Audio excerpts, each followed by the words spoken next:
सच्चिदानंद सद्गुरु साईनाथ महाराज की जय।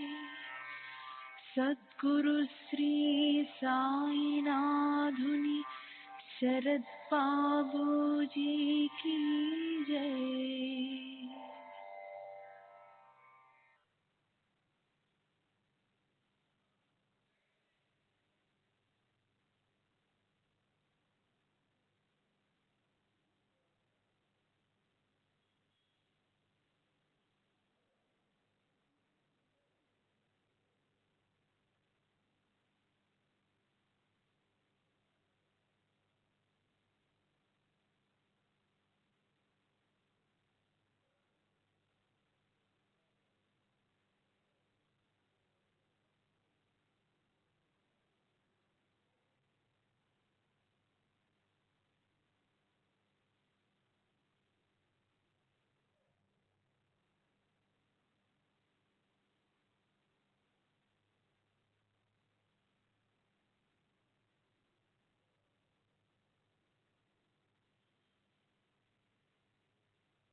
श्री सच्चिदानंद सद्गुरु साईनाथ महाराज की जय। सद्गुरु श्री साईनाथुनि शरद बाबू जी की जय।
श्री सच्चिदानंद सद्गुरु साईनाथ महाराज की जय।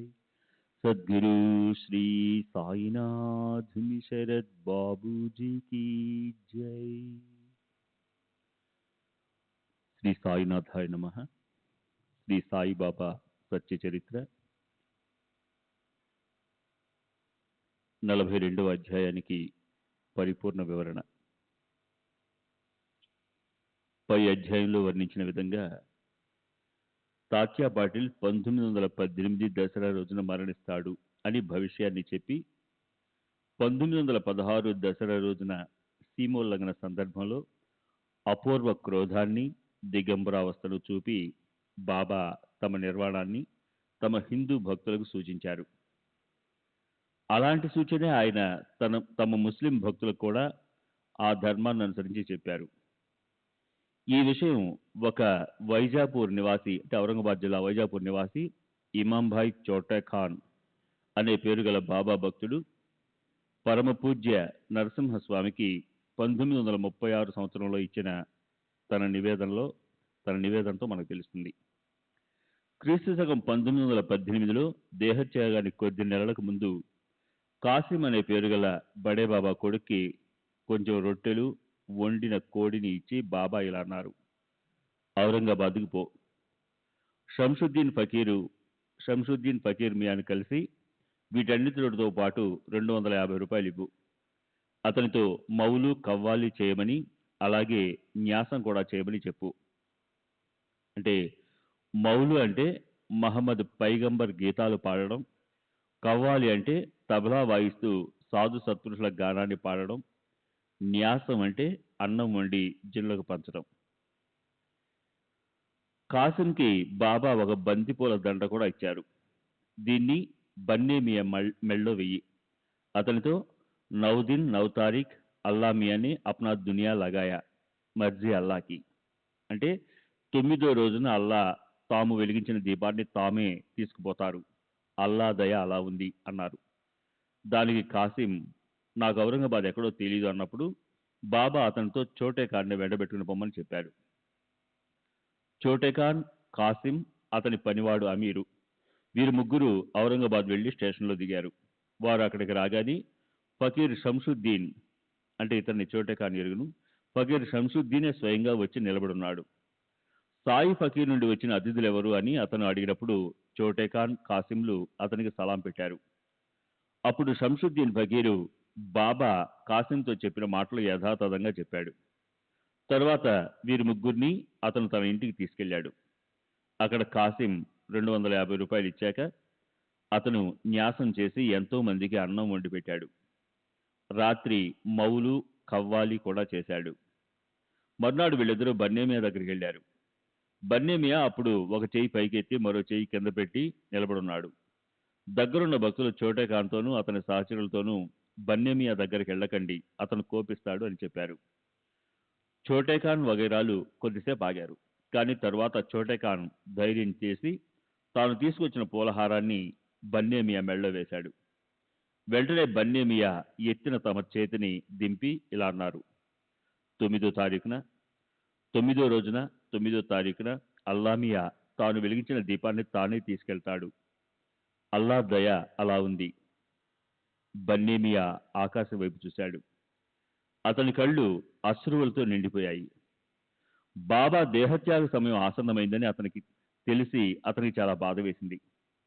ఆ తర్వాత 4 నెలలకి బాబా దేహ విసర్జన చేశారు. నౌదిన్ నౌ తారీఖు అంటే ముస్లింల 9వ తారీఖు. బాబా మొహరం నెలలో 9వ రోజు అంటే కత్తల్ రాత్రి రోజు తమ దేహాన్ని విసర్జించారు. 43వ అధ్యాయం సాయినాథుని నిర్యాణం 2. శ్రీ సాయినాథులు ఈ జగత్తును వదిలేసి వెళ్ళిపోవడం. గడిచిన అధ్యాయంలో సత్పురుషులు శ్రీ సాయినాథుని నిర్యాణం గురించి వర్ణించబడింది. మిగిలినది ఈ అధ్యాయంలో సంపూర్ణమవుతుంది. మనలో అలౌకిక ప్రేమను ఉత్పన్నం చేసే విషయంలో సాయి సర్వసమర్థులు. హేమాడ్ పంతికి ఆయన చరణాల్లో ఉన్న అనురక్తి చాలా గొప్పది. అందుకే ఆయన చరిత్ర వ్రాస్తున్నాడు. సాయియే భక్తి ప్రేమలనిస్తారు. ఆయనే మహోన్నతమైన తమ చరిత్ర మహిమను పెంచుతారు. అక్కడ భజన చేసే, అంటే ఆయన చరణాల్లో భజన చేసే కృత్యం చాలా గొప్పది. అక్కడే సంసారం పట్ల వైరాగ్యం ఉత్పన్నం అవుతుంది. కనుక కాయ వాచ మనస నేను ఆయనకి వేలాది నమస్కారాలు చేస్తాను. ఆయన మహనీయత గురించిన ఆలోచన ఆయనను ధ్యానించడంతో కలగదు. ఆయనకు కేవలం అనన్యంగా శరణు వెళ్తేనే కలుగుతుంది. పాపపంకిలమైన మాలిన్యాన్నంతా ప్రక్షాళన చేయటానికి, మనోప్రాంగణాన్ని పరిశుద్ధం చేసుకోవడానికి ఇతర సాధనలు వ్యర్థం. హరిభక్తుల గొప్పతనాన్ని స్మరించడం, వారిని భజించడం లేదా కీర్తించడం తప్ప చిత్తశుద్ధికి మరొక సులభ సాధన వెతికినా కనిపించదు. సరే, గడిచిన అధ్యాయంలోని జరిగిన కథను గుర్తు చేసుకుందాం. క్లుప్తంగా మననం చేసుకుందాం. చిన్మయకాంతులు వెదజల్లే సాయి ఆత్మానందానికి మూలస్థానం. ఇప్పుడు ఈ నిరూపణను ముందుకు నడిపిద్దాం. ఇంతకుముందు సవిస్తరంగా చెప్పాను. బాబా విజయదశమి రోజునే ఎందుకు ప్రయాణించారో, తాత్యాబాల నిమిత్తంగా చేసుకుని మొదటే ఎందుకు భవిష్యాన్ని సూచించారు, తరువాత దేహాంత సమయంలో ధర్మం చేయాలన్న దక్షతను పాటిస్తూ లక్ష్మికి ఎలా దానం చేశారు, వీటన్నిటి గురించి కూడా వర్ణించాను. ఇప్పుడు ఈ అధ్యాయంలో మరణం ఆసన్నమైనప్పుడు సాయిబాబా తమ శ్రేయస్సు కోసం బ్రాహ్మణుల నోటి నుంచి రామాయణాన్ని ఎలా విన్నారో చెప్పబడుతుంది. సమాధి స్థానం గురించిన ఆలోచన ఎలా చేశారో, అకల్పితంగా ఇటుకరాయి చేతులోంచి ఎలా కింద పడిందో వీటన్నిటి గురించి శ్రద్ధగా వినండి. అలాగే ఒకసారి బాబా 3 రోజులు బ్రహ్మాండంలో అంటే సహస్రారంలోకి అంటే మాడు మీదకి ప్రాణాన్ని తీసుకొచ్చినప్పుడు జనులు అది సమాధి కాదు, ఆయనకు దేహావసానం అయిందని నిశ్చయించుకున్నారు. వారు ఆయన ఉత్తర విధికి అన్ని సిద్ధం చేశారు. కానీ బాబా ప్రాణం మళ్ళీ తిరిగి శరీరంలోకి వచ్చినప్పుడు వాళ్ళు మనసుల్లో ఎలా భయపడ్డారో అది కూడా వినండి.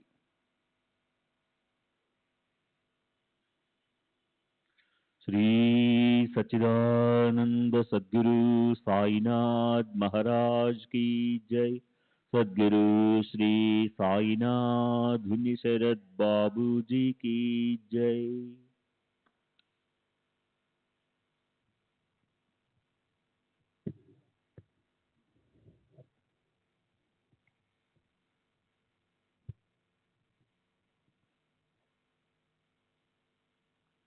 సరే, ఈ నిర్వాణ కథను వినటానికి శ్రోతలు విసుక్కుంటారు.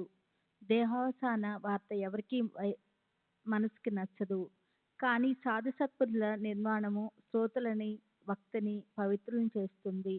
కనుక గ్రంథ విస్తరణ భీతితో విభజించిన ఈ కథను తనవతీరా వినండి.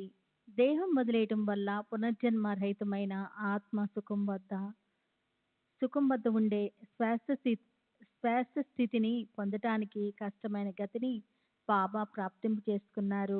దేహధారణ చేసినప్పుడు ఆయన వ్యక్తమయ్యారు. దేహత్యాగం తర్వాత ఆయన అవ్యక్తమైనారు. ఒక కార్యం కోసం ఒక ప్రదేశంలో అవతరించిన ఆయన అవతార కార్యం సమాప్తమైంది. ఇప్పుడు అన్ని కార్యాల్లోనూ అన్ని చోట్ల ఆయనకున్న సంబంధము సుస్పష్టమైంది. ఆయన ఒక పరిమిత స్థానంలోనే ఉండటం అనేది ముగిసింది. ఆయన సర్వవ్యాపకతను పొందారు. పూర్ణంగా శ్వాసలైనారు. తమ స్వస్వరూపంలోనే లీనమైనారు. సాయి అందరికీ జీవనము, అన్ని జీవులకి ప్రాణము. సాయి లేని షిరిడి గ్రామస్తులు హీనులు, దీనులు అయ్యారు. సాయి దేహం చల్లబడగానే శోకము మిన్నుముట్టింది. చిన్న పెద్ద అందరూ చింతాక్రాంతులయ్యారు. అందరికీ ప్రాణాలు పోయినంత పనైంది. లోకంలో ఎంతో ప్రసిద్ధి చెందిన జ్వరం లాంటి పీడలు సంసారంలో చిక్కుకున్న వారి వెంట పడుతున్నాయి. యోగుల వైపు అవి కన్నెత్తి కూడా చూడవు. అమరకాంతుల వెదజల్లే తమ తేజస్సును ప్రజ్వరిల్వే చేసే మహాత్ములు తమ దేహాన్ని దగ్ధం చేస్తారు. అదే పద్ధతి బాబా స్వయంగా చేశారా, లేక ఏది జరగకూడదా అదే జరిగిందా? సాయి మహారాజు బ్రహ్మస్వరూపంలో లీనమైనారు. జనులు ఎంతో నిరాశ చెంది లోపల రోధించారు. మనం అంటే మసీదుని వదిలేసి వెళ్ళి ఉండకపోతే బాగుండేది. అనవసరంగా చివరి చూపును పోగొట్టుకున్నాము. దగ్గరలో ఉంటే ఏదైనా ప్రయోజనం ఉండి ఉండేది. సరిగ్గా సమయానికి మన బుద్ధి భ్రష్టు పట్టింది అని అనేక రకాల ఆలోచనతో వాళ్ళ మనసుల్లో దుఃఖించారు. బాబా మనసులో ఏముందో ఏమో కానీ గొంతులో గురగుర లేదు, ఆయాసము, ఎగశ్వాస లేదు, కఫం లేదు, దగ్గు లేదు, జీవుడు తల్లడిల్లడము లేదు. బాబా అమరత్వపు ఆనందంతో ప్రయాణించారు. ఇక సాయి దర్శనం ఎలా? సాయి పద సంవాహనము ఎలా? సాయి పాద ప్రక్షాళనం ఎలా? తీర్థ ప్రాసన మాత్రం ఎలా? అది అలా ఉండని, అసలు చివరి సమయం ఆసన్నం అవటం చూసి ఆయన తమ దగ్గరున్న ప్రేమాళు భక్తులను దూరంగా ఎందుకు పంపించారు? వారి మనసులకి కలత ఎందుకు కలిగించారు? నిర్వాణ సమయంలో ప్రాణ సమానులైన భక్తులందరినీ దగ్గరలో చూసి బాబా తమకు ప్రేమ ఉప్పొంగుతుందేమోనని, సాయుధ్యముక్తి ప్రాప్తింపు చేసుకోవటంలో ప్రేమపాసం అడ్డుపడుతుందని, సమయానికి వాటిని ఛేదించకపోతే వాసనారహితంగా అవటం కష్టమని, అలా జరగకుండానే ఒకవేళ దేహం పడిపోయి దానితో పాటు మరణము వచ్చి ప్రాణాలు అనంతవాయువులో లీనమైతే వెంటనే కొత్త సంసారం వెంటపడి వాసన అంటే ఆశ, ఆకాంక్ష సంత జరుగుతుందని,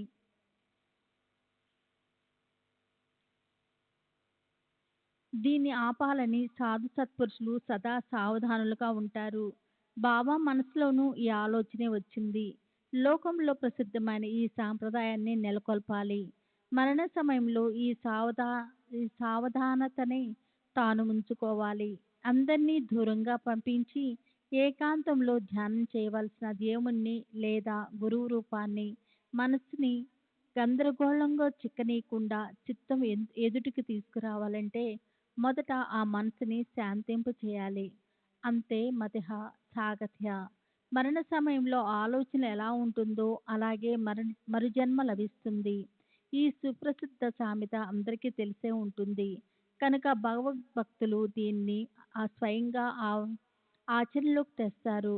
లోక వ్యవహారాలను పాటించడమే వీరి పద్ధతి. గీత 8వ అధ్యాయంలో భగవాన్ శ్రీకృష్ణుడు ఇదే చెప్పారు. అంతకాలే చ మామే న వ స్మరణే ముక్తే కళే ఐర భరమే యా ప్రయాత సమద్భావ యతే నాస్యత సంశయ.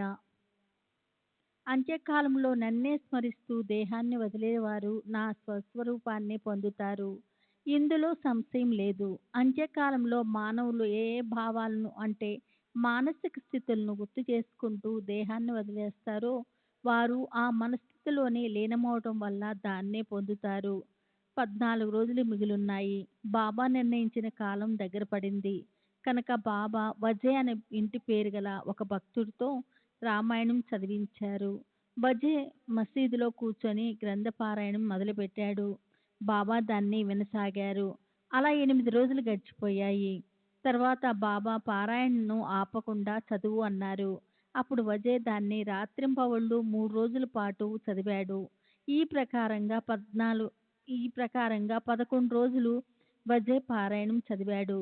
తర్వాత అశక్తత వల్ల అతను అలసిపోయాడు. చదివి చదివి విసిగిపోయాడు. అలా ఇంకా 3 రోజులు గడిచాయి. తర్వాత బాబా ఏం చేశారు? గ్రంథపారాయణం సమాప్తి చేయించారు. వజేని అక్కడి నుంచి పంపేశారు. తాము ప్రశాంతంగా ఉండిపోయారు. బాబా వజేని ఎందుకు పంపేశారో చెప్పండి అని శ్రోతలు అనవచ్చు. నాకు తోచినట్లు మీకు తెలియజెప్తాను. శ్రద్ధగా వినండి. దేహాసానం సమీపించినప్పుడు సాధు సత్పురుషులు మహాత్ములు గ్రంథపారాయణం చేయిస్తారు. సావధానంగా వింటారు. శుకాచార్యుడు 7 రోజులు శ్రీమద్ భాగవత పురాణం చదివాడు. దాన్ని విని పరీక్షన్ మహారాజు తృప్తి చెందాడు. సుఖంగా మరణించాడు. భగవంతుని లీలలు వింటున్నప్పుడు భగవంతుని మూర్తి కళ్ళెదుటే కనిపిస్తున్నప్పుడు మరణించిన వారే తమకు శ్రేయస్సును చేకూర్చుకుంటారు అని జనులు మనసుల్లోని ఆలోచన. కానీ సత్పురుషులు స్వయంగా దాన్ని ఆచరణలో చేకూర్చుకుంటారు అని జనుల మనసులోని ఆలోచన. కానీ సత్పురుషులు స్వయంగా దాన్ని ఆచరణలో పెడతారు. సామాజిక వ్యవస్థను రక్షించే మార్గాన్ని వాళ్ళు వదిలిపెట్టరు. అసలు అందుకే వారు అవతరిస్తారు.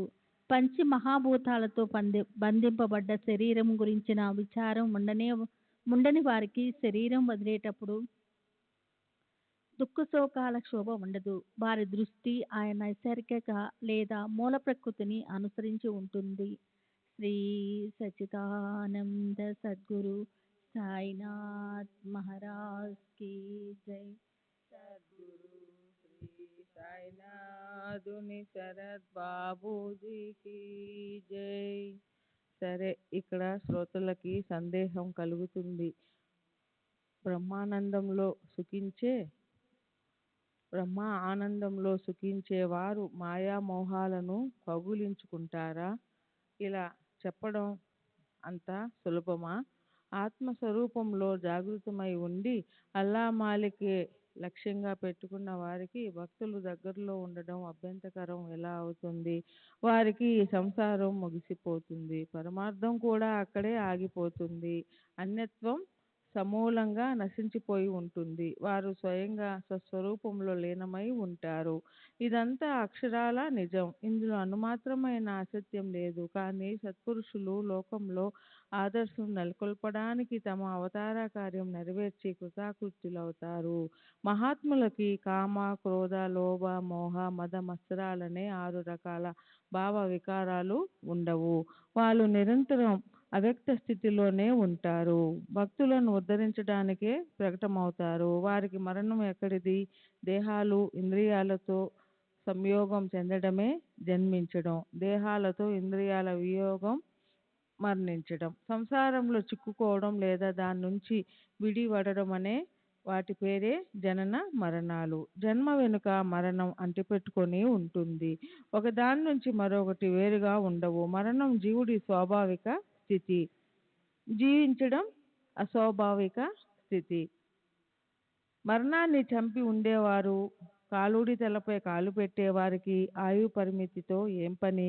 వారు తమ ఇచ్ఛానుసారం అవతరిస్తారు.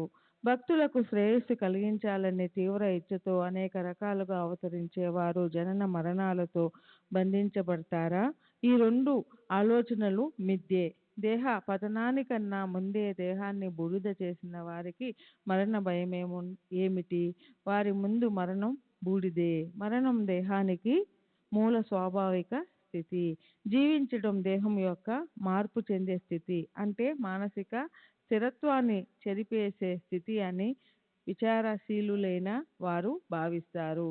సాయి సమర్థులు పరమానంద భరితులుగా ఉండేవారు. ఆయనకి దేహం ఉత్పన్నమవడం తెలీదు, లేదా దేహం యొక్క అస్తిత్వం గురించి తెలియదు. వారి దేహానికి మరణం అనేది ఎక్కడా? సాయి మహారాజు పూర్ణ పరబ్రహ్మ. ఆయనకి జనన మరణాలు ఎక్కడా?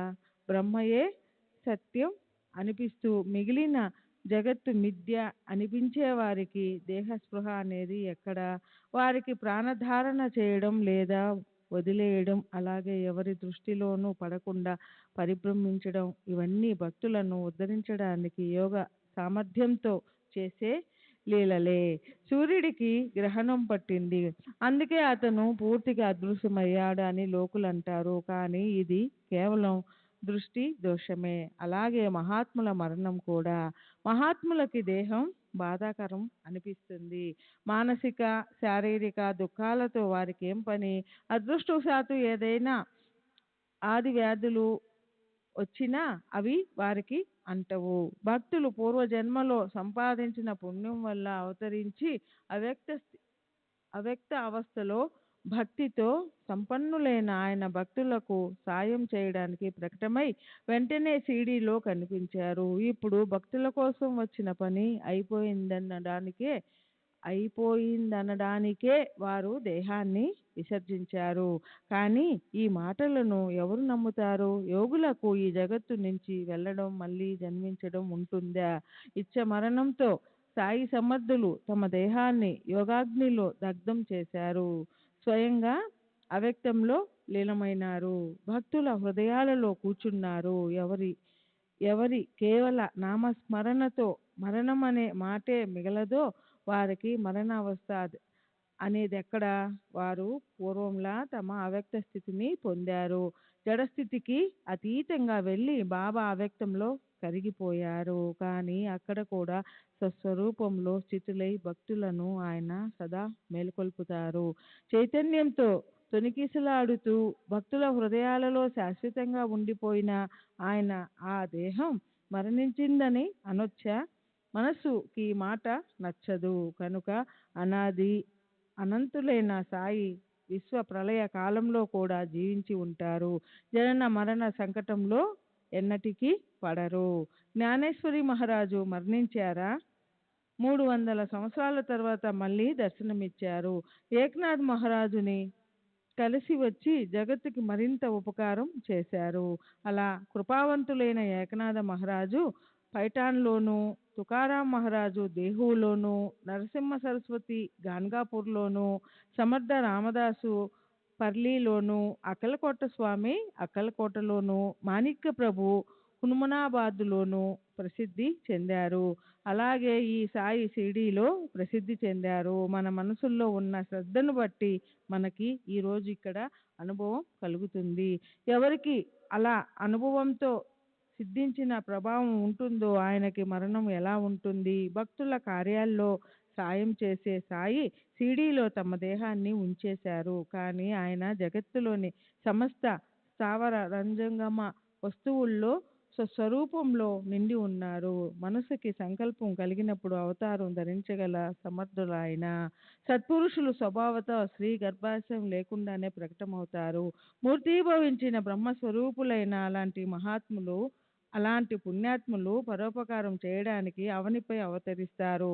అవతరించే వారికి జనన మరణాలు అనేవి ఎన్నటికీ రావు. తమ కార్యం నెరవేర్చుకోవడానికి వారు అవ్యక్తంలో సమరసమై ఉంటారు. దేహం అందరిలాగానే 3.5 మూరల పొడుగుంటుంది. బాబా దానికే పరిమితమై ఉంటారా? ఆయనకు విశిష్టమైన రంగు రూపాలను ఆపాదించడం యోగ్యం కాదు. అనిమ గరిమ వగైరా 8 రకాల సిద్ధులు ప్రాప్తించిన వారి ఐశ్వర్యం అవతారాన్ని ధరించి అవనిపై రావడంతోనూ రాకపోవటంతోనూ ఎక్కువ తక్కువలు కాదు. అందుకే అది వారికి శాశ్వతంగా అంటిపెట్టుకొని ఉండే ఐశ్వర్యమేనన్న ఖ్యాతి ఆయనకి ఉంది. అలాంటి గొప్ప మహాత్ములు ప్రకటమవడంలోని ఉద్దేశం లోక కళ్యాణమే. ప్రకటమైన తర్వాత కనిపించడం, అదృశ్యమవడం ఇవి సహజంగా కలుగుతూ ఉంటాయి. సత్పురుషులు లోకంలో ఆదర్శం నెలకొల్పడానికి తత్పరులై ఉంటారు. ఎందుకంటే వారికి జననం గురించి మరణం గురించి మిథ్యా జ్ఞానం ఉండదు. సర్వ ఆత్మల ఐక్యత, శాశ్వత స్థితి ఈ విషయాలు స్వప్నంలోని సుఖ సంపదల్లా ఉంటాయి. అలా ఉంటుంది వారి పరిస్థితి. లేకపోతే జ్ఞానానికి నిధి అయి నిరంతరం ఆత్మ స్వరూపంలో లీనమై ఉండేవారికి దేహాన్ని ఎంతో జాగ్రత్తగా సంరక్షించుకోవడము మరణించడము ఒకేలా ఉంటాయి. శ్రీ సచ్చిదానంద సద్గురు సాయినాథ్ మహారాజ్ की जय। గురు శ్రీ సాయినాథ్ గురుశరత్ బాపూజీకి జై. సరే, బాబా దేహం ఒరిగిపోయింది. దుఃఖం అనే అగ్నిపర్వతం బద్దలైంది. షిరిడీలో ఆహాకారాలు మున్నెముట్టాయి. అదే పనిగా పెడబొబ్బలు చెలరేగాయి. బాబా నిర్యాణ వార్తను విన్నప్పుడు ఆ సమాచారాన్ని విన్న వారి హృదయాలను అది బాణంలా చీల్చివేసింది. నిత్య వ్యవహారాలు స్తంభించిపోయాయి. అంతా అస్తవ్యస్తమైపోయింది. అలా వ్యాపించిన ఆ అమంగళకరమైన వార్త అందరికీ ఆశనిపాతంలా ఆలోచనాపరుల స్తబ్దంగా అయిపోయారు. ఇతరులు గుండెలు బద్దలయ్యేలాగా ఆక్రోశించారు. ప్రేమాతిరేకంతో కంఠం పూడుకుని పోయింది. కళ్ళ నుంచి దుఃఖాశ్రువులు వెల్లువలై ప్రవహించాయి. వారు శివ శివ హరే అనుకున్నారు. ఇంటింటా గందరగోళం చెలరేగి ఒకేలా గొడవ అయిపోయింది. గుండెలు బాదుకుంటూ లోకులు పరుగులు పెట్టారు. మహారాజు దేహావసానం గ్రామస్తులకు ప్రాణ సంకటమైంది. వారిలా అనుకున్నారు, దేవా, ఎంత భయంకర సందర్భం ఇది! హృదయం బద్దలవుతోంది. ఒక్క ఉదుటున లేచి అందరూ పరుగులు పెట్టారు. మసీదు సభా మండపము కిటకిటలాడిపోయాయి. అక్కడి పరిస్థితికి హృదయం తునాతునకలైంది. దుఃఖంతో కంఠం దగ్ధమైపోయింది. షిరిడీ వైభవం ముగిసింది. సమస్త సుఖ సౌభాగ్యాలు హరించిపోయాయి. అందరి కళ్ళు ఆశ్రువులతో నిండిపోయాయి. అందరి ధైర్యము సడలిపోయింది. సప్తపురిలో ఒకటిగా పరిగణించే దాన్ని బాబా ద్వారకామాయి అని సదా నిశ్చయంతో అంటుండేవారు. ఆ మసీదు గొప్పతనాన్ని ఏం చెప్పగలం? నిర్యాణం కానీ ఈ జగత్తును వదిలి వెళ్ళటం. నిర్యాణం పూర్ణ శాశ్వతమైన శాంతి లేదా విశ్రాంతి.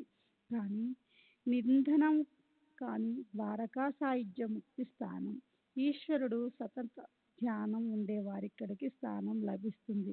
ఆ గురురాజు సాయి భక్తుల పట్ల కారుణ్య రసధారలొలికించే తల్లి తండ్రి భక్తులకు విశ్రాంతి స్థానం. ఆయన నిరంతరం స్మృతి పదంలో మెదులుతున్నారు. బాబా లేని షిరిడి పాడుపడింది. దిక్కులన్నీ శూన్యమై ఉదాసీనంగా అయి బిక్కుబిక్కుమంటున్నాయి. ప్రాణం పోయాక శరీరానికి వచ్చే ప్రేతకలే అప్పుడు షిరిడీకి వచ్చింది. చెరువులోని నీరు ఇంకిపోయాక అందులో ఉండే చేపలు తల్లడిల్లినట్లు అలాగే షిరిడీ వాసులు కళావిహీనంగా ఉద్విగ్నంగా అయ్యారు. సూర్యోదయంతో ప్రఫుల్లమయ్యే కమలాలు లేని సరోవరంలా, పుత్రులు లేని ఇలులా, దీపం లేని మందిరంలా మసీదు పరిసరాలు శూన్యమైనాయి. ఇంటి యజమాని లేని ఇల్లు, రాజు లేని రాజ్యము, ద్రవ్యం లేని బీరువాల బాబా లేని షిరిడి అరణ్యమే అయింది. పసిపిల్లలకి తల్లిపైన, చాతక పక్షికి మేఘజలం పైన ప్రేమ ఉంటుంది. అలాగే షిరిడి వాసులకు, భక్తులకి గంభీరంగా ప్రవహించే నిండు గోదావరి లాంటి అఖండ ప్రేమ ఉండేది బాబాపై. ఇప్పుడు షిరిడి కళా విహీనంగా చనిపోయాక మిగిలే ప్రేతంలా హీనంగా దీనంగా అయిపోయింది.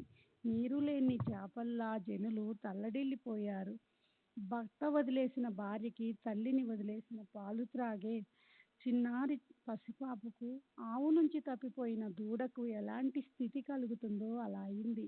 షిరిడీలోని చిన్న పెద్దల స్థితి షిరిడీ వాస్తవులందరికీ అనివార్యంగా అఖండ దుఃఖావస్థ కలిగింది. శ్రీ సచిదానంద సద్గురు సాయినాథ్ మహారాజ్ కీ జై.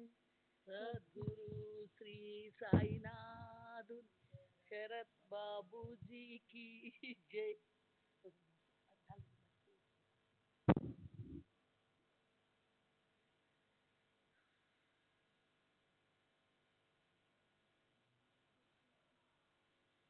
దుఃఖ ఎక్కడమ్మా?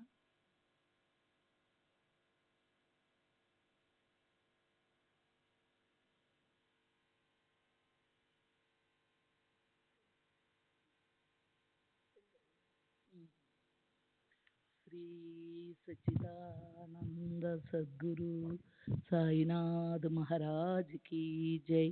సద్గురు శ్రీ సాయినాథుని శరత్ బాపూజీకి జై.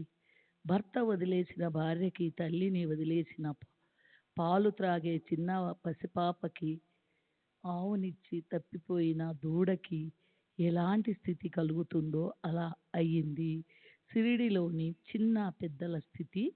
షిరిడి వాస్తువులందరికీ అనివార్యంగా అఖండ దుఃఖావస్థ కలిగింది.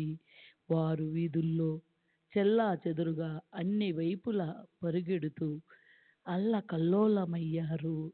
సాయి వల్లనే షిరిడి పవిత్రమైంది. సాయి వల్ల షిరిడిలో చరిత్ర సృష్టించబడింది.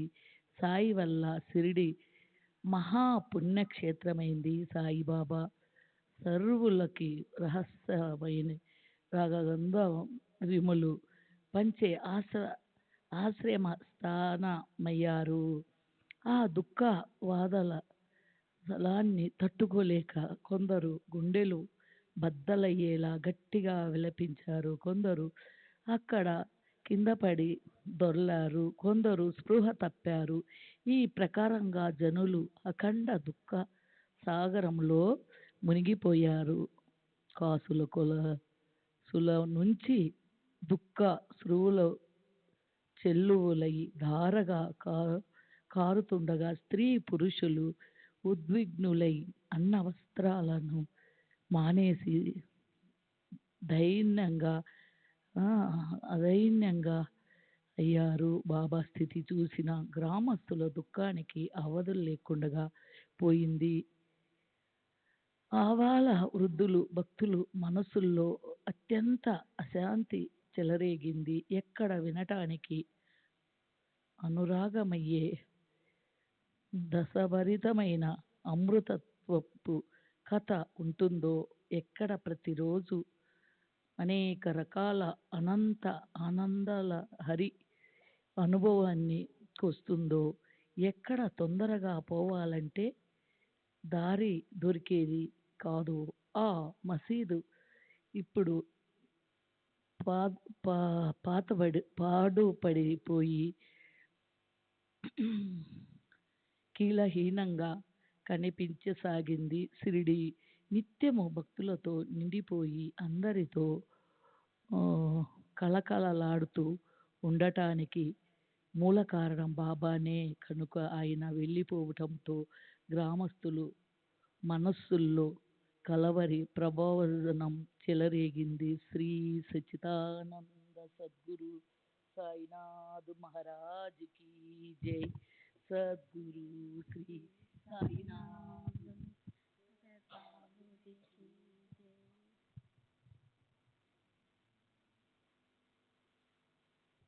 ఆనంద మహోత్సరానికి మూలమైన మూర్తి గురించిన ఆనంద మంజుఘోష అయిన సాయినాథ, మీరు భక్తుల కార్యాలు నెరవేర్చటానికి దేహధారణ చేశారు.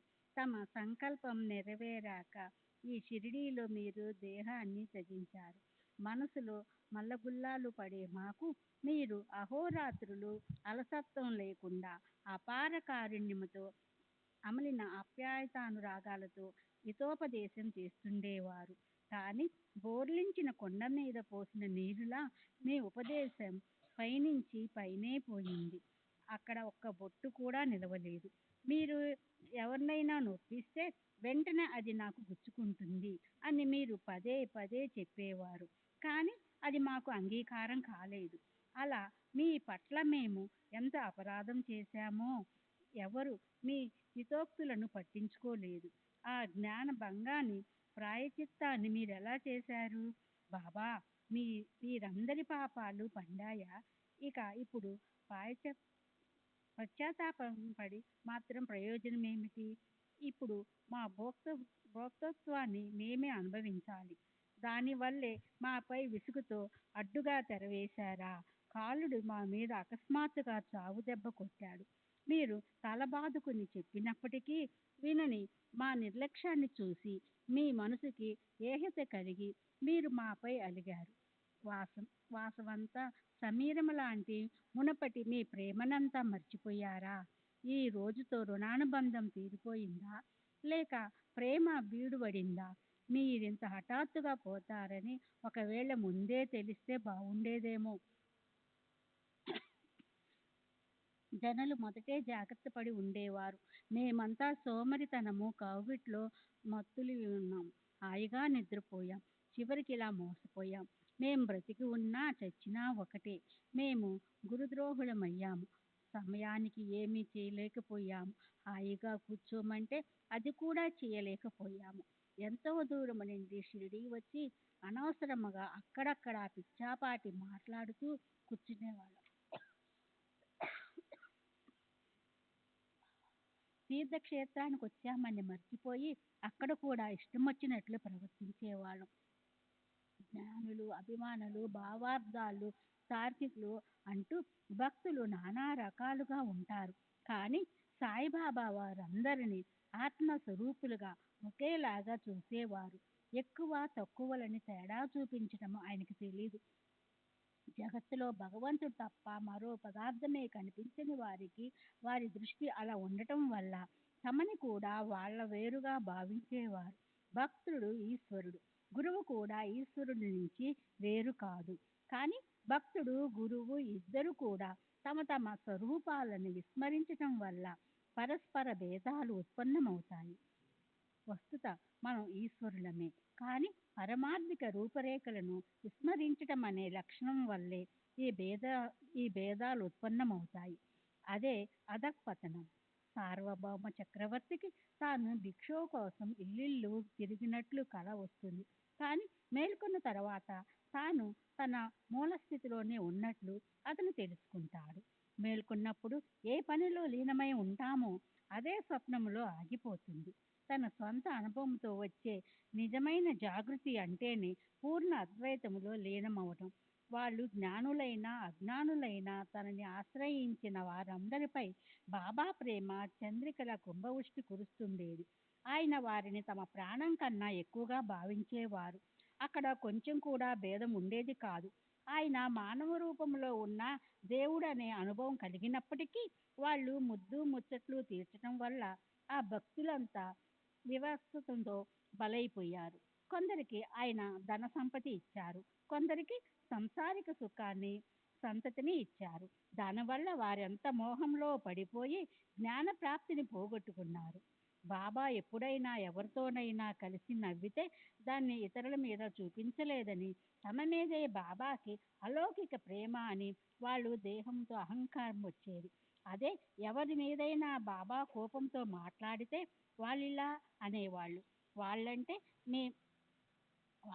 ఆయనకి ఇష్టం లేదు, మా పట్ల ఆయనకి ఆదరం ఉంది, ఇతరులను ఆయన గౌరవించారు. అలా మాలో మేము పోటాపోటీలు పడుతుంటే బాబాకి ఆ భావం స్వప్నంలో కూడా ఉండేది కాదు. మేము అనవసరంగా ఆ హితాన్ని పోగొట్టుకున్నాము, కర్తవ్యాన్ని కూడా విస్మరించాము. అదృష్టవశాత్తు పరబ్రహ్మ సగణమూర్తిగా మన పక్కనే ఉండగా నిజమైన కర్తవ్యాన్ని మర్చిపోయి పరిహాసాలని ఇష్టపడ్డాం. షిరిడీకి రాగానే బాబా దర్శనం చేసుకునేవాళ్ళం, పూలు పళ్ళు సమర్పించేవాళ్ళం. కానీ దక్షిణ అడగగానే వెనుకంజ వేసేవాళ్ళం, అక్కడ ఉండేవాళ్ళము కాదు. మాకు మా హితాన్ని గురించి చెప్తున్నప్పుడు మా క్షుద్రదృష్టి చూసి నిజంగానే మీకెంతో కష్టం కలిగి నిజధామానికి వెళ్ళిపోయారా బాబా? ఇప్పుడు స్వానందంలో నిమగ్నమైన మీ ఆ స్థితి మళ్ళీ మా కళ్ళ కనిపిస్తుందా? ఆ ఆనందం ఆ ఆనందమయ మూర్తి వెళ్ళిపోయింది కాదు, పోగొట్టుకున్నాము. ఇక జన్మ జన్మాంతరాల్లో కూడా ఆయన చూడలేం. అయ్యయ్యో, మనదెంత ఘోర కర్మ! మన చేతులారా మనం సాయి సకుని పోగొట్టుకున్నాము. ఏ కారణము లేకుండా అలాంటి కారుణ్యమూర్తిని మనం పరాయి వాడిగా చేసుకున్నాము. ఎవరినీ బాధించకూడదు, అది మంచిది కాదు, దానివల్ల నాకు దుఃఖం కలుగుతుంది అనే బాబా మాటలను మనం గుర్తుపెట్టుకోకుండా యథేచ్ఛగా దెబ్బలాడుకున్నాం. భక్తులకు అభక్తులకు బాధలు కలిగిస్తూ మనం సాయినాథుని పోగొట్టుకున్నాం. ఆయన ఉపదేశించిన విషయాలు గుర్తొస్తున్నాయి. దానికి ఇప్పుడు పశ్చాత్తాపం కలుగుతుంది. 8 సంవత్సరాల పిల్లవాడినై ఈ జగత్తులో నేను తర్వాత ప్రకటమవుతాను అని మహారాజు భక్తులతో చెప్పారు. అందులో చూడండి, మూల గ్రంథములోని ఉద్బోధగాతము అందులో 2వ పేజీలో కాకాసాహెబ్ దీక్షిత్ ఇలా అంటారు. ఈ రచయితతో మహారాజు స్వయంగా ఒకసారి ఇలా అన్నారు: ఇప్పుడు నేను పోతున్నాను, తర్వాత 8 ఏళ్ల వాడిగా వస్తాను. అక్కడ పాఠకులు 8 సంవత్సరాల వాడినై అన్న మాటలు గుర్తుపెట్టుకోవాలి. దీనికి 8 సంవత్సరాల పిల్లవాడిగా పెరగటమే అన్న స్పష్ట అర్థం వస్తుంది. ఇవి మహాత్ముల మాటలు, ఎవరూ వీటిని వ్యర్థమైన మాటలుగా అనుకోకూడదు. కృష్ణావతారంలో శ్రీ విష్ణువు అదే పని చేశారు. దేవకీ మాత ముందు బందీఖానాలో 8 సంవత్సరాల వయసులో అందమైన తేజోమయమైన రూపంతో వస్త్రధారణ చేసి 4 చేతుల కృష్ణునిమూర్తి ప్రకటమైంది. దానికి కారణము అతనితో పాపభారాన్ని తొలగించడానికైతే ఇక్కడ దీనభక్తులు ఉద్ధరించడమే ఉద్దేశము. ఇప్పుడు మనం మనసులో సందేహం పెట్టుకోవటం ఎందుకు? మహాత్ముల కుశలతను మనం తెలుసుకోలేం. ఇక ఇది ఒక జన్మకు సంబంధించిన విషయము కాదు, మునుపటి 72 జన్మల రుణానుబంధాన్ని అని బాబా తాము భక్తులతో కథలు చెప్పేటప్పుడు చెప్పారు. శ్రీ సచ్చిదానంద సద్గురు సాయినాథ్ మహారాజ్ కీ జై. సద్గురు శ్రీ సాయినాథ్ నిసరే బాబూజీకి జై. అలా సుమధుర సోయగాలు వెదజల్లే తమ ప్రేమతో మోసగించి మహారాజు ప్రవాసానికి వెళ్ళిపోయారు అనుకున్న ఆయన తిరిగి వస్తారు అని భక్తుల మనసుల్లో పూర్తిగా విశ్వాసం ఉంది. ఎంతో మందికో ఆయన ప్రత్యక్షంగా దర్శనమిస్తారు, ఎందరికో స్వప్నంలో అనుభవాలు ఇస్తారు, అనేకులకు రహస్యంగా లీలలు చూపిస్తారు. ఆ భక్తులకు ఆయన గుప్తంగా ఉంటారు, కానీ భావిక భక్తులకు ఆయన వాళ్ళున్న చోటనే కనిపిస్తారు. వారి వారి మనసుల్లో ఉన్న భావన బట్టే వారికి అనుభవాలు కలుగుతాయి. చావడిలో ఆయన గుప్త రూపంతో, మసీదులో పరబ్రహ్మ రూపంతో, సమాధి మందిరంలో సమాధి తీసుకున్న రూపంతో, సర్వత్రా సుఖరూపంతో ఉంటారు. కనుక భక్తులు ఇప్పుడు సాయి సమర్థులకు ఈ జగత్తులో ఉండటానికి ఏ అడ్డు లేదని నిశ్చయం చేసుకోవాలి. ఆయన అక్షయంగా అఖండంగా ఇక్కడుంటారు. దేవుడు తన నిజధామానికి పోతాడు, కానీ మహాత్ములకు ఇక్కడే బ్రహ్మత్వం ప్రాప్తిస్తుంది. వారికి రాకపోకలు తెలియవు. వారు ఇక్కడే ఆనంద సుధా స్రవంతుల్లో ఐక్య రూపంలో ఉంటారు. కనుక చిన్న పెద్దలందరికీ నమ్రతపూర్వకంగా నమస్కరించి విన్నపం చేస్తున్నాను. దీన్ని ఉత్సాహంగా వినండి. ఉత్తమ కీర్తి ఉన్న వారి సాంగత్యం కలుగుగాక. గురుచరణార విందాల్లో నిష్కుమ ప్రీతి కలుగుగాక. గుణగుణాలను వర్ణించటంలో ఆసక్తి, నిర్మల భక్తి ఉత్పన్నమగుగాక. గురుపాదాల్లో చెక్కు చెదరని అఖండ భక్తి కలుగుగాక. స్నేహానుబంధాన్ని దూరం చేయక భక్తులు అహోరాత్రులు సుఖ సంపన్నులుగా ఉందిరుగాక. శ్రీ సచ్చిదానంద సద్గురు సాయినాథ్ మహారాజ్ కీ జై. సద్గురు శ్రీ సాయినాథుని బాబూజీకి జై. సరే, తరువాత సాయిబాబా దేహానికి యోగ్యంగా ఉత్తరక్రియలు ఎలా చేయాలా అన్న ఆలోచన బాబా శిష్యులకి గ్రామస్తులందరికీ వచ్చింది. శ్రీమాన్ బాపు సాహెబ్ బుట్టి గొప్ప భావిక భక్తుడు. రాబోయే కాలానికి స్మారక చిహ్నంగా అతను అతి పెద్ద భవనాన్ని శాశ్వతంగా నిర్మించాడు. ఆ శరీరాన్ని ఎక్కడ ఉంచాలి అన్న విషయంలో 36 గంటలు తర్జన భర్జనలు జరగవలసింది జరిగింది. ఒకరు ఇలా అన్నారు, ఈ ప్రేతాన్ని హిందువులు స్పృశించకూడదు, దీన్ని సమారంభ పూర్వకంగా ముస్లింల శ్మశానానికి తీసుకెళ్దాం. మరొకరు, ఈ ప్రేతాన్ని బహిరంగ స్థలంలో పెట్టి అక్కడ ఓ అందమైన సమాధిని కట్టాలి, అందులో దీన్ని శాశ్వతంగా పెట్టాలి అన్నారు. కుశాల్ చంద్ మార్వాడి, అమీర్ శక్కర్ల ఆలోచన కూడా అదే. కానీ ఈ శరీరం వాడాలో వరకని అన్నారు బాబా. రామచంద్ర పాటిల్ గొప్ప నిశ్చయము, కార్యదక్షత గలవాడు. అతను కూడా ఒక గ్రామాధికారి, బాబాకి మంచి భక్తుడు. అతను గ్రామస్తులతో, మీ ఆలోచన ఏదైనా కానివ్వండి, మాకది అసలు సమ్మతం కాదు. బాబాని వాడాకి బయట వేరే చోట క్షణం కూడా ఉంచకూడదు అన్నాడు. హిందువులు తమ ధర్మాన్ని అనుసరించి, ముస్లింలు తమ మతానుసారం ఆలోచించసాగారు.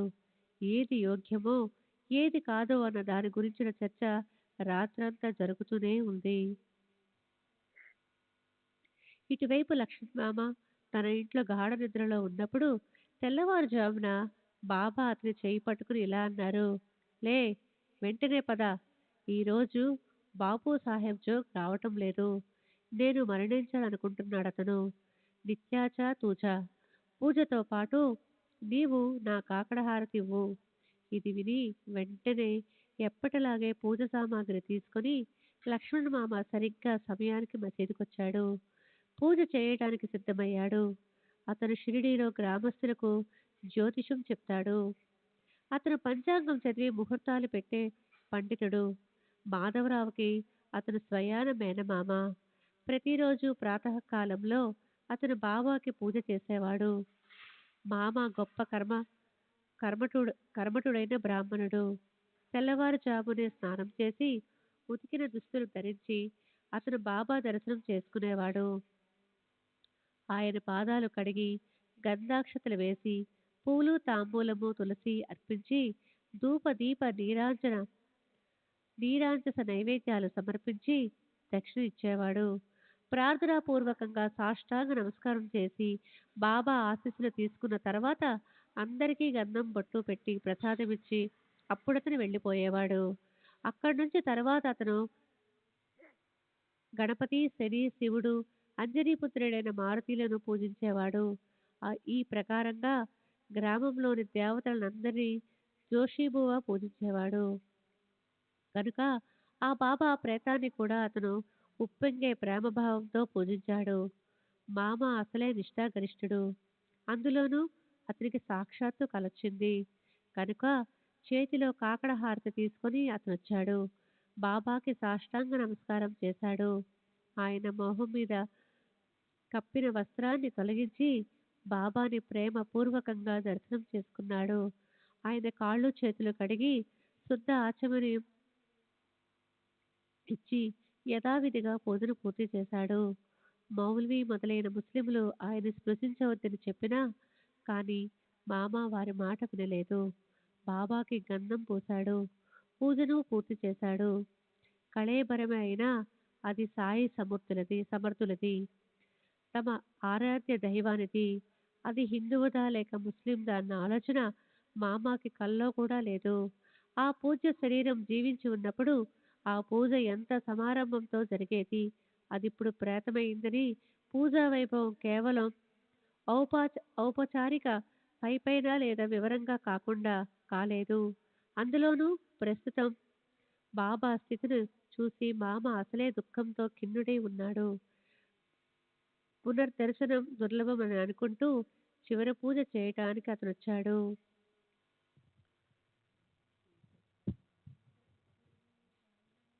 మహారాజ్కి శరత్ బాబూజీకి వచ్చాడు. కన్నుల కొలువుల్లోనూ నీటితో నిండిపోయాయి. మామ బాబా స్థితిని చూడలేకపోయాడు. అతని కాళ్ళు చేతులు వణుకుసాగాయి. మనసు స్తంభమైంది. సరే, మూచి ఉన్న ఆయన పిడికిలిని తెరిచి అందులో తాంబూలము దక్షిణ ఇచ్చి ఆ కళేబరాన్ని మునుపటిలాగానే కప్పివేసి మామ వెళ్ళిపోయాడు. తరువాత మధ్యాహ్నం హారతిని బాపూసాహెబ్ జోగే ఎప్పటిలాగే ఇతరులతో కలిసి చేశాడు. సరే, తరువాత వృత్తాంతం రాబోయే అధ్యాయంలో చెప్తాను. అలా బాబా దేహానికి ఎంతో ఉష్టిష్ట ప్రదేశంలో హిందూ ధర్మాన్ని అనుసరించి ప్రేత సంస్కారాన్ని విధి చేయబడింది. బాబాతో అనేక సంవత్సరాలు సజీవ జీవనం చేసిన ఆయనకిష్టమైన ఇటుక పగిలిపోయి ఆయన దేహాంతరంలోనే అశుభ స్థితినది చూసింది. సరిగ్గా ఇలాంటి సందర్భమే 32 సంవత్సరాలకు ముందు ఆయన తన ప్రాణాన్ని బ్రహ్మాండంలోకి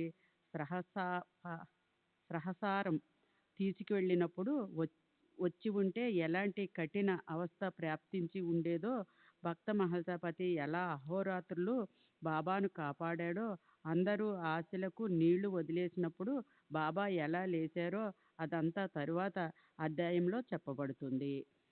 అలా యోగాచార్యుడు అమరణ బ్రహ్మచర్యాన్ని ఆచరించారు. ఆయన జ్ఞానంలో శ్రేష్ఠులు. ఆయన ఐశ్వర్యాన్ని ఏమని వర్ణించగలము? ఆయన అలాంటి గొప్ప మహాత్ములు. ఆయనకి సద్భావంతో నమస్కరిద్దాము. దీనుడైన హేమాడు ఆయన అనన్యంగా శరణం అన్నాడు. సర్వులకి శుభమస్తు. ఈ ప్రకారంగా సత్పురుషులు సర్జనులు ప్రేరణ కలిగించిన భక్త హేమాడు పంతు రచించిన శ్రీ సాయి సమర్థుల సచ్చరిత్రలోని శ్రీ సాయినాథుల నిర్మాణము అనే పేరుగల 43వ అధ్యాయం ముగిసింది. శ్రీ సద్గురు సాయినాథార్పణమస్తు. శుభం భవతు. 43వ అధ్యాయానికి పరిపూర్ణ వివరణ. ఈ అధ్యాయంలో బాబా నిర్మాణాన్ని గురించిన వర్ణన చదివితే మానవులు తమకు ఉత్తమగతి ప్రాప్తించడం కోసం మరణ సమయంలో చేయవలసిన దాన్ని బాబా ప్రత్యేకంగా చూపించారనిపిస్తుంది. మరణం సమయము ఆసన్నమైతే రామాయణం, భాగవతం లాంటి గ్రంథాలు ఎవరి చేతనైనా చదివించుకుని వినాలి. అప్పుడు మానవులు లక్ష్యం సంసారం నుంచి తొలగి భగవంతుడి వైపు మరలుతుంది. పారమార్థికం పైన, మోక్షం పైన మనసులో ఆలోచన కలుగుతుంది. అంతిమ సాగితి. మరణించే రోజు దగ్గర పడే ప్రేమ బంధాలు అడ్డుగా వస్తాయని ప్రేమ ఉన్న దగ్గర బంధువులను దూరంగా పంపివేయాలి. దగ్గరున్నప్పటికీ వారితో మాట్లాడడం ఆపేయాలి. ఎందుకంటే భావన అనే ఉద్వేగం కలిగితే వాసన పెరిగి జనన మరణ చక్ర పరిభ్రమణ వచ్చి మీద పడినట్లే. మరణానికి ముందు శివర ద్రవ్యం లేదా ధనాన్ని యోగమైన వ్యక్తికి లేదా సంస్థకి దానం చెయ్యాలి. ఈ ప్రకారముగా అంత్యకాలంలో మనసుని ఈశ్వరునిపై లేదా గురువుపై ఏకాగ్రహం చేసి ప్రశాంత చిత్తంతో ప్రాణాన్ని వదలాలి. అలాగే నిర్మాణమైన మర్నాటి తెల్లవారుజామున బాబా దాసగుణకి పండరీపురములో లక్ష్మణ్ మామకి షిరిడీలో స్వప్నములో వెళ్ళి ఏదో సూచించినట్లు పైన వర్ణించబడింది. దానిపై బాబా ఏం సిద్ధం చేశారంటే, తను దేహత్యాగం చేసినా కూడా తాను ఈ జగత్తు నుంచి పోరు. క్రైస్తవుల్లో యేసుక్రీస్తు శుక్రవారం గుడ్ ఫ్రైడే సిలువు వేసిన తరువాత 3వ రోజు అంటే ఆదివారం ఈస్టర్ సండే ఉత్థానాంతం అయ్యారు అని భావిస్తారు. కానీ బాబా అయితే ఈ జగత్తు నుంచి పోలేదు, ఇప్పటికీ ఉన్నారు. ఇప్పటికీ 74 సంవత్సరాలు గడిచిన అనేక మంది భక్తులకు ఆయన దర్శనమిస్తూ ఉన్నారు. దీనికి ఒక విశేషమైన ప్రమాణం గుజరాత్కు చెందిన మహాత్ముడు మోఠా మహారాజు ఇటీవల అంటే కీర్తి శకం 1976వ సంవత్సరంలో దేహత్యాగం చేశారు. ఆయన అనుభవాన్ని చెప్తాను. మోఠా మహారాజు తన ఆత్మకథలో వ్రాశారు. కీర్తి శకం 1938వ సంవత్సరంలో అంటే బాబా నిర్మాణానంతరం 20 సంవత్సరాల తరువాత కరాచీలో ఆయన మళ్ళీ ప్రకటనమై మోఠా మహారాజుకి జీవశక్తులను కావడానికి యోగ ప్రక్రియలను నేర్పించారట. మోఠా జీవించి ఉన్నప్పుడు అనేక మంది మహాత్ములు ఆయనకి మార్గదర్శకత్వం వహించారు. కానీ ఆయన అనేదేమిటంటే శ్రీ సాయిబాబానే తమకు సాధనలో అంతిమ స్వరూపాన్ని ఇచ్చారని. సరే, మొత్తానికి బాబా తమ ఈ కింద చెప్పబడ్డ మాటలు నిజం చేసి చూపించారు. నా ప్రాణం పోయినా సరే నా మాటలను ప్రమాణంగా భావించండి. నా ఎముకలు సమాధి నుంచి మీకు ధైర్యాన్ని ఇస్తాయి. నేను కాక నా సమాధి మీతో మాట్లాడుతుంది. దాన్ని అనన్యంగా శరణన్న వాళ్ళతోనే అది ఉంటుంది. నేను మీ కళ్ళ ఎదుట లేనన్న చింతన మీరు పెట్టుకోకండి. మీతో అవి మీ హితాన్ని మాట్లాడతాయి. నా ఎముకలు మీతో ముచ్చటించడం మీరు వింటారు. నిత్యము నేను జీవించి ఉంటున్నానన్న సత్యాన్ని మీరు తెలుసుకోండి. నిత్యము దీన్ని అనుభవించండి. శ్రీ సాయి ఏకాదశ స్తోత్రాలు. ఇంకా చెప్పాలంటే 155వ ఓవిలో కళేబరాన్ని ఎక్కడుంచాలన్న విషయంలో 36 గంటల పాటు తర్జన భర్జనలు చేసిన తరువాత జరగవలసిందే జరిగింది అన్నారు. కానీ అందులో 36 గంటలన్న మాట సరిగ్గా అనిపించదు. బాబా నిర్మాణం మంగళవారం అక్టోబరు 15వ తారీఖు మధ్యాహ్నం సుమారు 2:30 జరిగింది. దాని తరువాత 36 గంటల చర్చ జరిగింది. అది అంటే బుధవారం అక్టోబరు 16వ తారీఖున రాత్రి 2:30 గంటలు అవ్వాలి. ఆ తరువాత బాబా దేహం వాడలో సమాధి చేయడం 17వ తారీఖు గురువారం జరిగి ఉండవలసి ఉంది. కానీ తెలిసిన భక్తులు విన్నపం మీద బాబా దేహాన్ని షిరిడీలో ఊరేగించి బుధవారం అంటే అక్టోబరు 16వ తారీఖున సాయంకాలం బుట్టివాడలో సమాధి చేశారని నిశ్చయపూర్వకంగా చెప్పబడింది. అంటే ఈ విచార చర్చ 24 గంటల పాటు జరిగింది. అంటే బుధవారం 16వ తారీఖు మధ్యాహ్నం 2:30 తరువాత జరగలేదు. కనుక ఇక్కడ 36 గంటలన్న మాటకి అర్థాన్ని మరి అక్షరాల తీసుకోకుండా కవి చెప్పినది అంతిమ శక్తియే అలంకారమని భావించాలి. చర్చ చాలా గంటలు జరిగిందన్న వైహారంకారిక అర్థాన్ని తీసుకోవాలి అని నాకు అనిపిస్తుంది. ఇది వారు కూడా 11వ అధ్యాయంలో 4వ వాయిదాలో 40,000 రూపాయలు నాకు ఇస్తావా, 40 లక్షలు అడిగినా ఇస్తాను, 1,000 ఏమిటి? 8వ అధ్యాయంలో ఒకే రోజు 12 సార్లు భిక్షం కోసం గ్రామానికి వెళ్ళారు. శ్రీ సచ్చిదానంద సద్గురు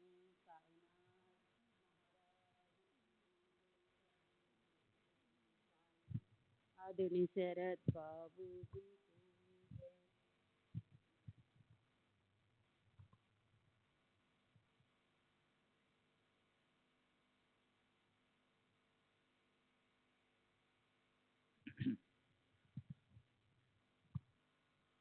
హేమాడ్ పంత్ దీనికి అతిశయోక్తి అలంకారం వాడాడు. ఈ విషయం గురించి, అలాగే లక్ష్మణ్ మామాకి స్వప్నం వచ్చిన రోజు గురించి, బాబా నిర్వాణ సందర్భంలోని అనేక విషయాల గురించి ఎన్నో సందేహాలు భక్తులకున్నాయి. వాటిని పోగొట్టడానికి వారికి ఆ విషయంలో ఎంతో స్పష్టమైన మరింత సరైన సమాచారం లభించాలని శ్రీ సాయిలీల మొదటి సంవత్సరం 11వ మాసపత్రిక 78-81 పేజీల్లో ముద్రించబడిన శ్రీమంత్ బాపు సాహెబ్ బూట్టి అల్లుడు Shri Ganesh Govind Narke MA Calcutta, MSc Manchester, the honourable Shri Ganesh Krishna Khaparde advocate, Amaravati Shirdi నుండి 5/11/1918 రోజున రాసిన ఉత్తరం క్రింద ఇవ్వబడింది. షిరిడీ 5/11/1918 శ్రీ దాదాసాహెబ్ గారికి కృపని అభిలషిస్తూ శిరసుంచి చేసే సాష్టాంగ నమస్కారాలు. విన్నపం గురించిన విశేషాలు. మీరు నాగపూర్కి చెందిన శ్రీ కేశవరావుకి పంపిన ఉత్తరాన్ని వాళ్ళు ఇక్కడ పూజ్యులు బాపు సాహెబ్కి పంపించారు. దానికి సంబంధించిన సమాచారాన్ని బాపు సాహెబ్ చెప్పిన విధంగా మీకు చెప్తున్నాను. సెప్టెంబర్ చివరిలో పూణేలో నేను చేస్తున్న ఉద్యోగ కాలపరిమితి అయిపోయాక నేను ఇక్కడికి అక్టోబర్ 2వ తారీఖున వచ్చాను. అప్పుడు శ్రీ సమర్థులు అనారోగ్యంతో ఉన్నారు. సుమారు సెప్టెంబర్ 28వ తారీఖున శ్రీవారికి జ్వరం వచ్చింది. ఆ తరువాత 17వ రోజున ఆయన దేహాన్ని విసర్జించారు. జ్వరం 2-3 రోజులే ఉంది. కానీ ఆ తర్వాత ప్రాయోపవేశం చేసినట్లు శ్రీవారు అన్నం తినడం మానేశారు. దానివల్ల రోజురోజుకి శరీరంలో శక్తి. శ్రీ సచ్చిదానంద సద్గురు సాయినాథ్ మహారాజ్ की जय. सद्गुरु श्री साईनाथुनि शरद बाबूजी की जय.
सच्चिदानंद सद्गुरु साईनाथ महाराज की जय। सद्गुरु श्री साईनाथ शरद बाबू जी की जय।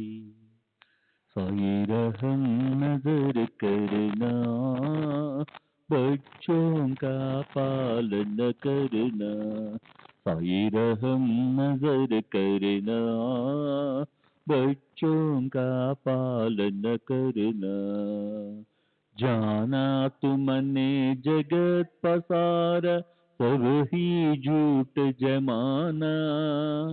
जाना तुमने जगत पसारा, सब ही झूठ जमाना। साई रहम नजर करना, बच्चों का पालन करना। साई रहम नजर करना, बच्चों का पालन करना। मैं अंधा हूँ बंदा आपका, मुझसे पथ दिखलाना। मैं अंधा हूँ बंदा आपका, मुझसे पथ दिखलाना। साई रहम नजर करना, बच्चों का पालन करना। साई रहम नजर करना, बच्चों का पालन करना। दास गणों कहे अब क्या बोलूं, थक गई मेरी रसना। दास गणों कहे अब क्या बोलूं, थक गई मेरी रसना। साई रहम नजर करना, बच्चों का पालन करना। साई रहम नजर करना, बच्चों का पालन करना। रहमो नजर करो अब मोरे साई, तुम बिना नहीं मुझे माँ बाप बाई। रहमो नजर करो मैं अंधा हूँ बंदा तुम्हारा। मैं अंधा हूँ बंदा तुम्हारा। मैं ना जानू, मैं ना जानू, मैं ना जानू अल्लाह इलाही। रहमो नजर करो, रहमो नजर करो अब मोरे साई। तुम बिना नहीं मुझे माँ बाप बाई।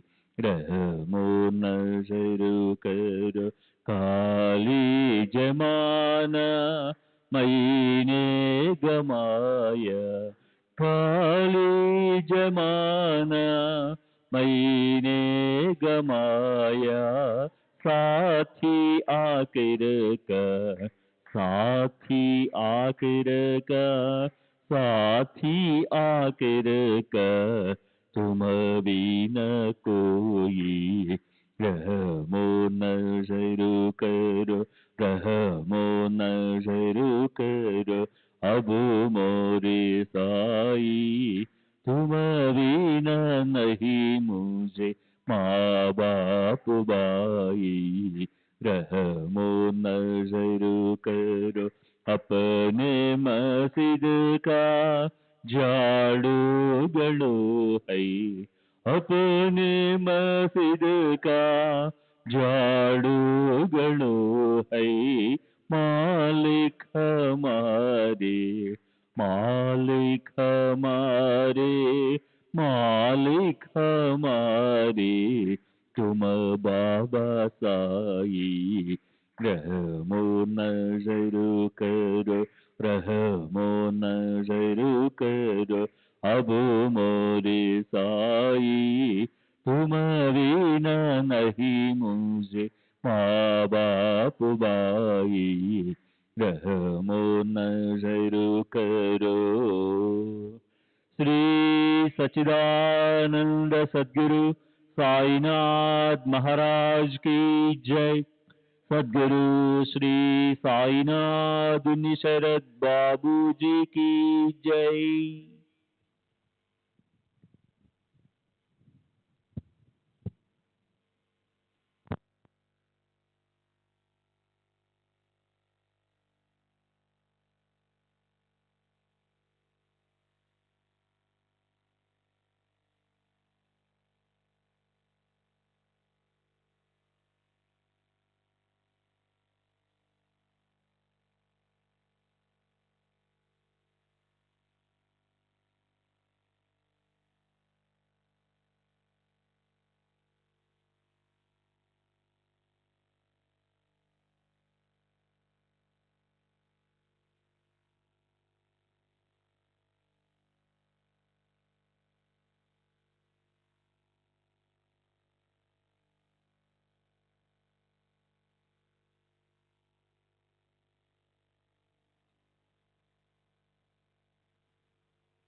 श्री सच्चिदानंद सद्गुरु साईनाथ महाराज की जय। सद्गुरु श्री साईनाथुनि शरद बाबू जी की जय।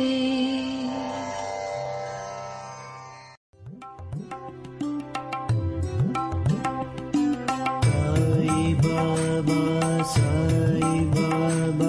Sai Baba.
సాయిబా